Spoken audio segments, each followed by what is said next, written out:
Nous venons de passer la session d'évaluation du contrat d'objectif qui m'a été assigné par son Excellence le Premier ministre au titre de l'année 2024. Il faut dire que la mise en œuvre de ce contrat d'objectif sur ce premier semestre peut être jugée satisfaisant et encourageant au regard du taux qui est un peu plus de 55% pour une cible attendue de 50%. Et au niveau des acquis majeurs dans la mise en œuvre de ce contrat d'objectif, on peut retenir au niveau des infrastructures de connectivité et d'hébergement, le rétablissement des services de communication électronique dans les zones à haut défi sécuritaire. À ce niveau-là, on a les surveys qui ont pu être effectués dans 8 localités sur 10 et les travaux ont démarré dans 2 localités. Les équipements ont également été acquis et nous espérons que d'ici la fin de l'année, cette activité pourra être entièrement mise en œuvre pour un rétablissement des services de communication électronique dans ces 10 localités. Toujours au niveau des infrastructures, nous avons pu signer le contrat de construction d'un data center et les travaux ont également démarré. Au niveau de la réhabilitation du Résina, nous poursuivons les activités de réhabilitation. Au niveau du renforcement du cadre juridique du domaine du numérique, il faut dire que cette année, nous avons pu élaborer plusieurs projets de loi, que ce soit au niveau de la gestion des fréquences, que ce soit au niveau de l'identification unique électronique de la personne. Il y a également le projet de loi sur la sécurité des systèmes d'information qui a été transmis à la LT au 30 juin, mais qui est maintenant adopté.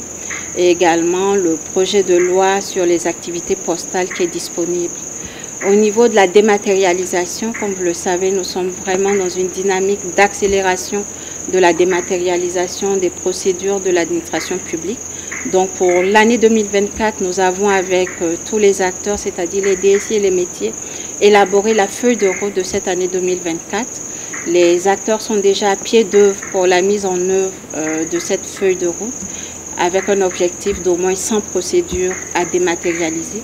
Nous avons mis en place des opérations spéciales de dématérialisation dans un certain nombre de structures, notamment la santé, la justice et les affaires étrangères, dans le but de pouvoir booster la dématérialisation de plateformes qui intègrent la majorité des services qu'offrent ces structures-là aux usagers.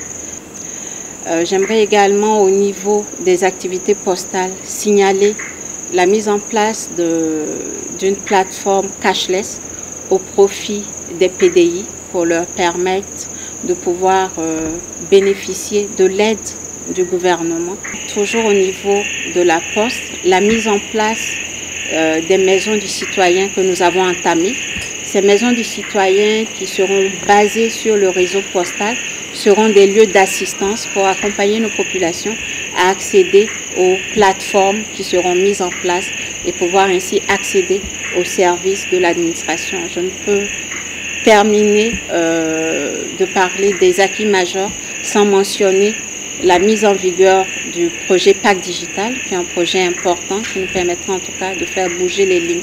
Nous avons reçu les conseils et les orientations de son Excellence pour en tout cas poursuivre la mise en œuvre de nos activités et en perspective, en tout cas, nous allons poursuivre dans cette lancée-là et nous espérons la concrétisation de tous les importants chantiers qui sont actuellement en cours, avec le concours bien entendu de tous les collaborateurs et des DSI des différents ministères que je salue au passage pour leur engagement et leur mobilisation.